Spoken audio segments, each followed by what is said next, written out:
नमस्कार, मैं हूं आपके साथ अभिषेक भट्टाचार्य। बुलेटिन की शुरुआत में सबसे पहले नजर डालेंगे राजधानी भोपाल से इस वक्त लाइव प्रसारण आपको दिखा रहे राज्य स्तरीय प्रशिक्षण सम्मेलन का। शुभारंभ करने के लिए माननीय मुख्यमंत्री जी से शुभं कुरुत्वं कल्याणं आरोग्यं धनसम्पदः शुभं कुरुत्वं कल्याणं आरोग्यं धनसम्पदः शत्रुबुद्धिविनाशाय दीपज्योतिर्नमोऽस्तुते दीपज्योतिर्नमोऽस्तुते दीपज्योतिर्परब्रह्म दीपज्योतिर्जनार्दनः दीपज्योतिर्परब्रह्म दीपज्योतिर्जनार्दनः दीपो हरतु। ये दीप मध्य प्रदेश के उत्थान, उन्नयन और प्रगति की दीप।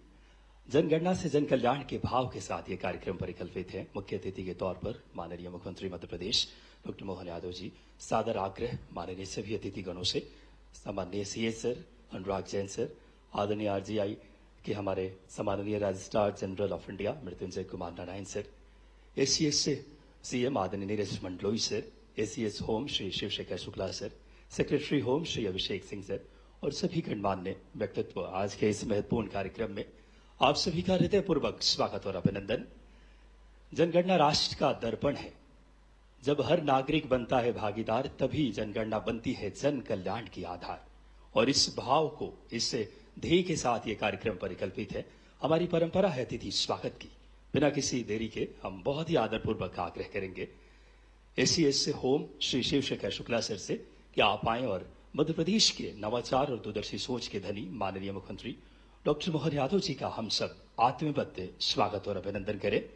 आदरणीय ACS home Shivshekhar Shukla sir से सादर आग्रह, आपकी तालियां इसमें समाहित हो। इस श्रृंखला में सेक्रेटरी होम और nodal officer Shri Abhishek Singh sir से हम आग्रह करेंगे कि आप आएं और माननीय मुख्य सचिव सर श्री अनुराग जैन सर का हम हार्दिक स्वागत करें। इस श्रृंखला में मैं पुनः Shri Abhishek Singh sir secretary home से सादर आग्रह करूंगा। RGI registrar general of India Shri Mrityunjay Kumar Narayan sir हम सब के मध्य उपस्थित हैं, उनका हम आत्मबद्ध पौधा भेंट करके स्वागत करें। मैं आग्रह करूंगा सेक्रेटरी होम और नोडल ऑफिसर पुनः अभिषेक सिंह सर से कि आप आए और ACS to CM Shri Neeraj Mandloi sir का हम बहुत ही आत्मबद्ध आज के इस पावन कार्यक्रम में हम स्वागत और अभिनंदन करें। स्वागत के इस क्रम को विस्तार देते हुए मैं आग्रह करूंगा डायरेक्टर सेंसर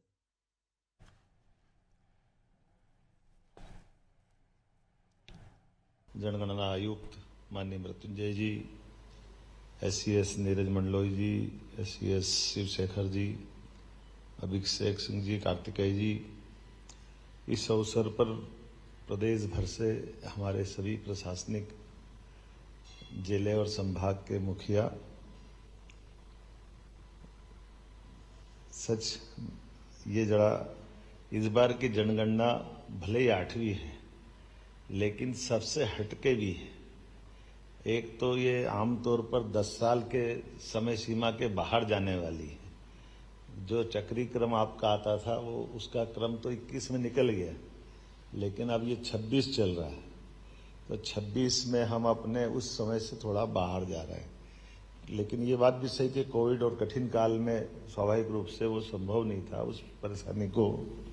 और एक चुनौती और है जिस चुनौती के बलबूते पर हम सब अपने इस बदलते परिवेश में आपको जो हमारे समाज की सब गणना का जो विशेष काम दिया है, उन गणनाओं की शुद्धता के लिए, गणनाओं के अंदर की सारी बारीकियों के लिए आपका बहुत अच्छे से प्रशिक्षण हुआ होगा, ऐसा मैं मानता हूं। ये तो बात सही है। वैसे तो ये आपने बताया कि वैदिक काल से हम कौन हैं, हमारे समाज की जो पद्धति है वो उस तरह से जानी जाती है। अब वो तो एको ब्रह्म द्वितीय नास्ति, हम तो ब्रह्म से जुड़ने वाले लोग हैं, हम तो प्रकृति मात्र से प्रेम करने वाले लोग हैं। लेकिन वस्तुतः हम सब वर्गीकृत रूप से अपनी अपनी नीचे तक की गणना में जब आएंगे तो जनगणना की दृष्टि से, जैसे हमारे यहाँ अभी सीएस ने कहा कि हमारे मजरा टोला की आवासीय बस्तियों की भी अपनी एक रचना है, उसके अपने प्लस माइनस है। लेकिन उसका हमारे लिए अच्छी बात है कि हमारे आदिवासी अंचल में सहजता के साथ रहने की एक पद्धति है। लेकिन एक और चीज है, एक बेचरा गांव भी है।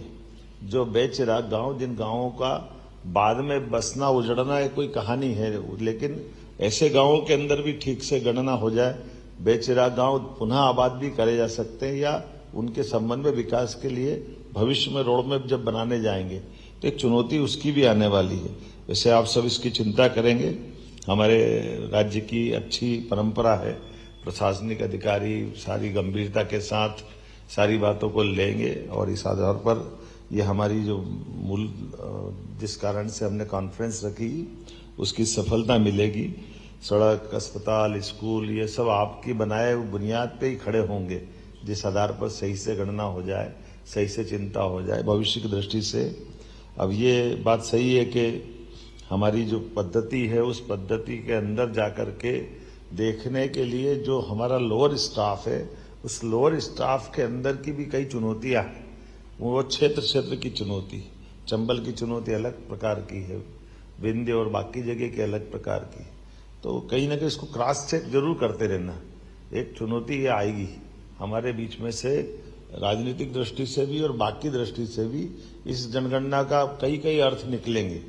उन कई अर्थों की कई प्रकार की चुनौतियां आएगी, तो उससे निपटने की तैयारी में स्पष्टता रहे, पारदर्शिता रहे और हमारी प्रतिबद्धता भी, जो शासन के पीछे का भाव है कि आखिरकार हम निचोड़ निकालें, तो निचोड़ में कोई हमारे लिए कोई दूसरा कारण नहीं बने।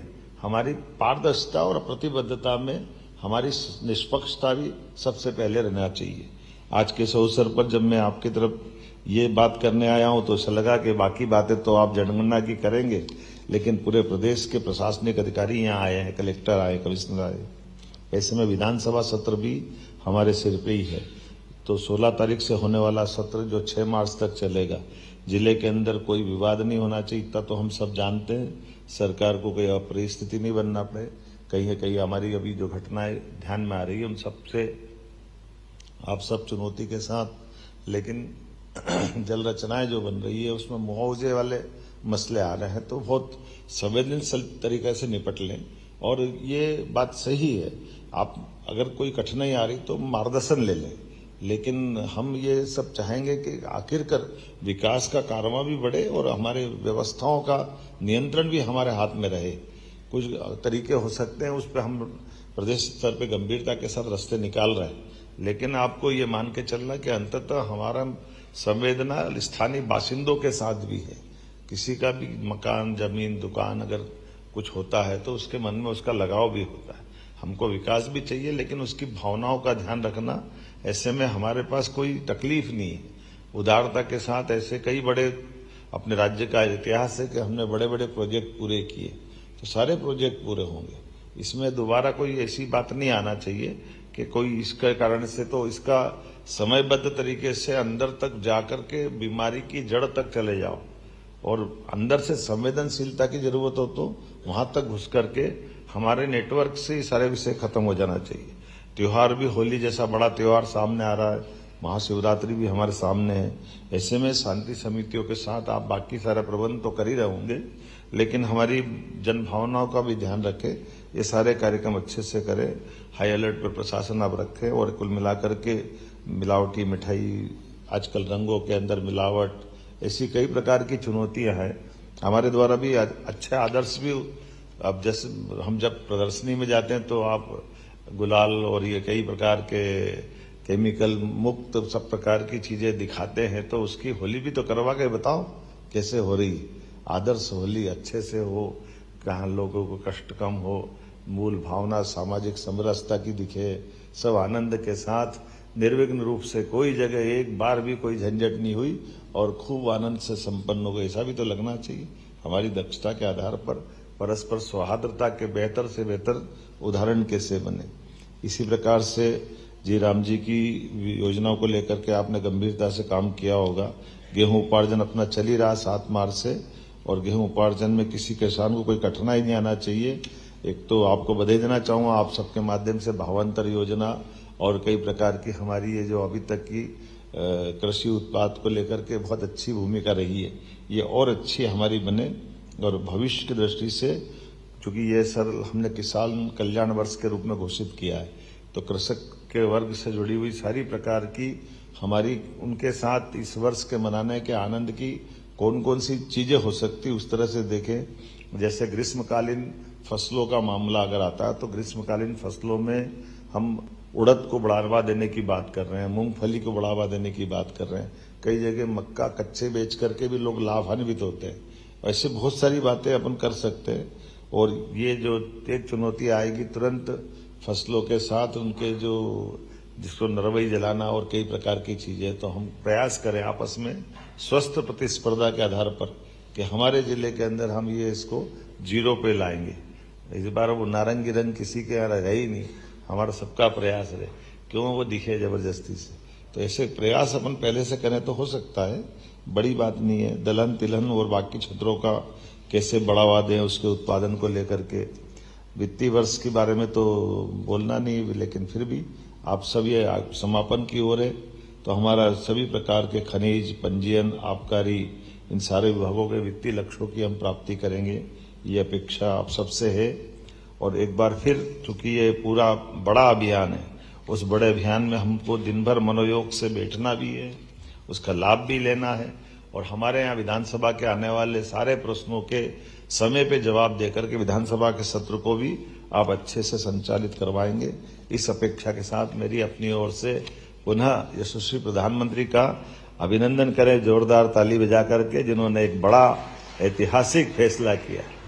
इस प्रकार की जनगणना कराना, मुझे नहीं मालूम है कि जनगणना प्रारंभ हुई और उसके बाद ये पहली बार इस प्रकार की जनगणना का रिकॉर्ड है। 1936 में आखिरी बार हुई थी जो सामाजिक स्तर की जनगणना, सही है ना? 31 में हुई तो 31 और अभी क्या चल रहा है, तो कितने 96 साल हुए, ज्यादा बड़ी बात नहीं है, लेकिन एक रिकॉर्ड बन रहा। हम सब मिलकर के आज जो अपने से अपेक्षा की भारत सरकार ने, उस उद्देश्य की पूर्ति करेंगे। मेरी अपनी ओर से पूरे अच्छे कार्यक्रम की बधाई। बहुत बहुत धन्यवाद। बहुत बहुत धन्यवाद माननीय मुख्यमंत्री जी। एक सम्यक दृष्टि और लगातार मध्य प्रदेश को विकसित और संवेदनशील नेतृत्व